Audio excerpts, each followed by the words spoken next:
Actually, আজি 28 এপ্ৰিল এপ্ৰিল হয় না 28 of এপ্ৰিল আমাৰ লাইফৰ ফাৰ্ষ্ট ষ্টাৰ্টিং ডে আজিৰ পৰাই প্ৰথম কথা হ'ল আমাৰ এইটো বছৰ ষ্টাৰ্টিং নতুন বছৰ আৰম্ভ হোৱাৰ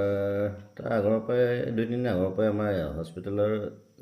জাৰ্ণি চলি আছিল একচুৱেলি মানে বহুত তেনেকুৱা ঘটনা হৈ গ'ল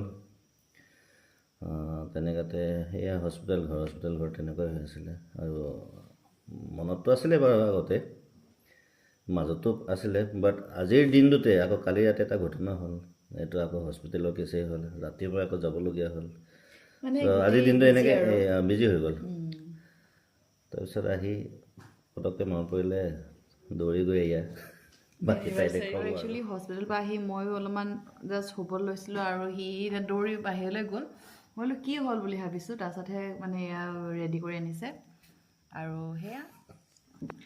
সেয়া দেখিছেনে সেয়া হৈছে কেক আৰু এইফালে আছে মোৰ ফেভৰেট চকলেট এটা সময়ত মোৰ বহুতেই বেছি ফেভৰেট আছিলে কিটকেট এয়া আৰু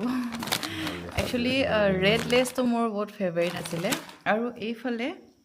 এয়া চাওক আজি চব পাই গ'লা নেকি থেংক ইউ ছ' মাছ আৰু আপোনালোকেও আশীৰ্বাদ কৰিব যাতে সদায় এনেদৰে থাকিব পাৰোঁ গোটেই জীৱন তেনেদৰে থাকিব পাৰোঁ যিমান দিন থাকোঁ একেলগে থাকিব পাৰোঁ সেইটো কাৰণে আশীৰ্বাদ কৰিব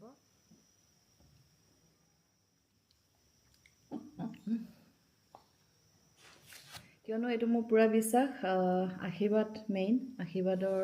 ডাঙৰ আশীৰ্বাদ নহ'লে জীৱনটো আগুৱাই যাব নোৱাৰোঁ